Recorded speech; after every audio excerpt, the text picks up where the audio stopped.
وهو محرم عليكم إخراجهم أفتؤمنون ببعض الكتاب وتكفرون ببعض فما جزاء من يفعل ذلك منكم إلا خزي في الحياة الدنيا ويوم القيامة يردون إلى أشد العذاب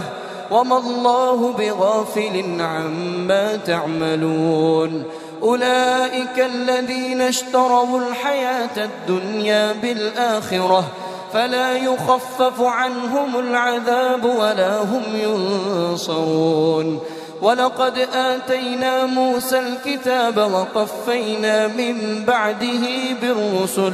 وآتينا عيسى ابن مريم البينات وأيدناه بروح القدس أفكلما جاءكم رسول بما لا تهوى أنفسكم استكبرتم ففريقا كذبتم وفريقا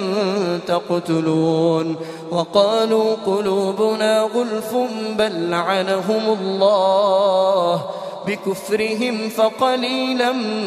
ما يؤمنون ولما جاءهم كتاب من عند الله مصدقا لما معهم وكانوا من قبل يستفتحون على الذين كفروا فلما جاءهم ما عرفوا كفروا به فلعنة الله على الكافرين بئس ما